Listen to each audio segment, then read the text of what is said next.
Vamos a mais um passo rumo à aprovação. Vem comigo. Olá, pessoal, eu sou a professora Andréa. Vamos para a correção de questão, então. Essa aqui, antes da correção, vamos fazer a leitura do texto, que é o texto base para as questões seguintes, ok?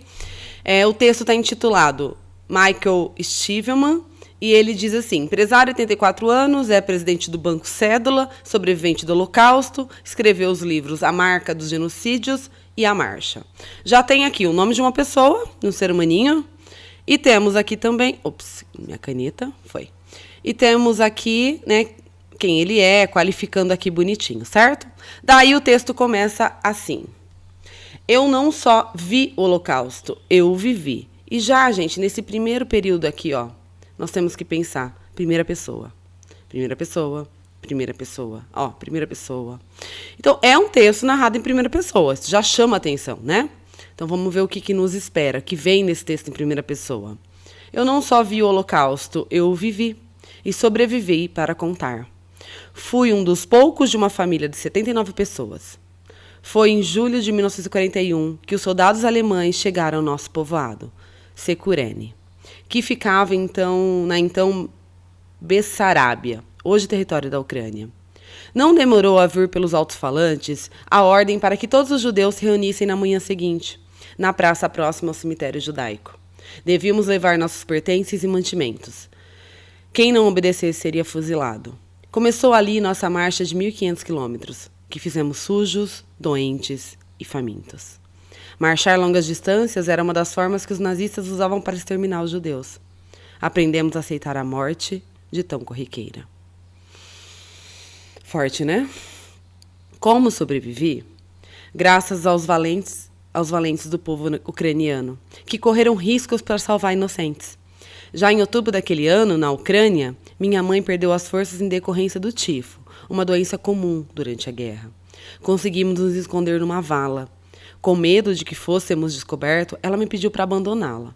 A decisão era complicada: me salvar abandonando-a ou ficar e correr o risco de ser capturado e morto. Eu fiquei. Ao anoitecer, vimos luzes em um povoado. Batemos numa porta que foi aberta por uma mulher e sua filha, as duas cristãs. Comovidas com a nossa história, elas nos acolheram e ficamos escondidos. Em setembro de 1941, eu, minha mãe e meu pai passávamos perto de uma floresta. Lembro ainda das trincheiras cavadas e do cheiro de corpos em decomposição. Soldados convocavam homens mais velhos para ajudar na limpeza da estrada. Era mentira. Meu pai foi. Estava magro, com o semblante abatido. Lembro ainda que conversou alguns minutos com a minha mãe. Beijou-me várias vezes e pediu que... Desculpa, pessoal. Beijou-me várias vezes e pediu que cuidasse dela. Nunca mais o vi. Foi fuzilado e jogado numa vala comum. Um minuto.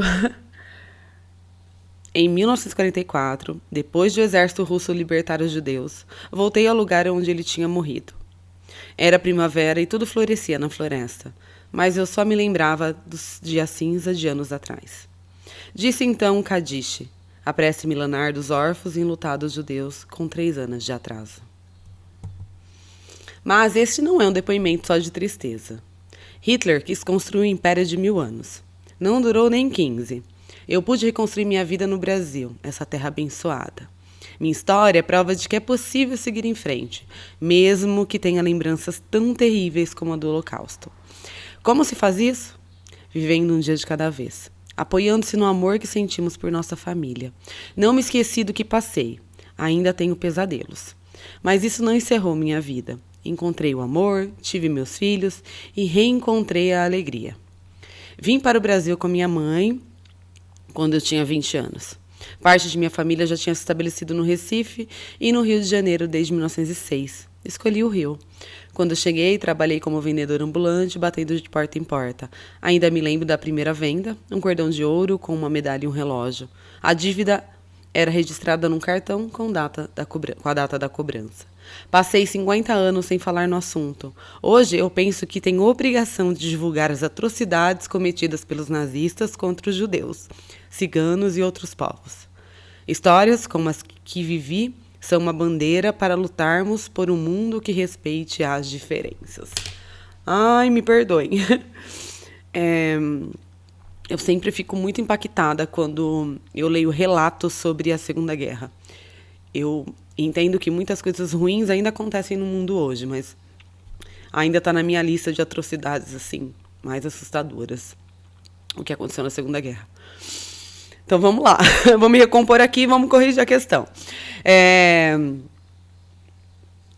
Esse texto foi veiculado na revista Época, e como a gente percebeu durante toda a leitura, é um texto que mantém a primeira pessoa do começo ao fim, e é uma pessoa, né, um senhor, na verdade, sentado contando sua história, a sua trajetória, um recorte da sua trajetória, enfim.